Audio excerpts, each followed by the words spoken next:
دا دین چې زموږ نه څومره ګډوډ شوی دی او زموږ د معاشره او دا وطن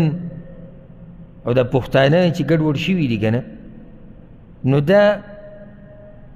په دین کې دا د بې علمه مولیانو هغوی ګډوډ کړي دي. قسمه قسم لوبې پې کړي دي، قسمه قسم دروغې ورته خوري دي، قسمه قسم ډکوسلې ورته بیان کړي دي. د دین نه یې ترولي دي، یعنې دین یې ورته دومره داسې حال ورته جوړ کړی دی چې یعنې هغه کس نږدې کېده پرېږده، هغه یاره که لږه ډېره دینداري کې هغه هم پرېږدي، ځکه چې صحیح دین نه بیانې او صحیح دین سړی ځان ته راکاږي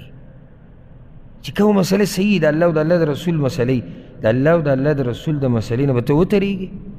اته ځان ته راکاږي، هغه په زړه کې پرېوځي. خلک د دین نه ترومه، خلک د دین ته راکاږه، که هغه سیاستدانان دي، که هغه مالدار دی، که هغه غریب دی، که هغه فقیر دی، که تور دی، که سپین دی، که زورور دی، که کمزور دی، کوشش دا وکړه چې د دین سره محبت پیدا شي، د دین نه یې ځغلومه. نو دې قصو موږ ګډوډ کړي وو او داسې قسمه مولیانو موږ ګډوډ کړي وو چې دا د ځان نه قصې بیانې او د ځان نه وظیفې ورکوي. نن سبا خو ډېر زیات شوي دي، وما اکثرهم، ډېر زیات شوي دي، پتیلې نه سر اوچتې لاندې تې دغه وظیفو والا او د قصو والا مولیان پراته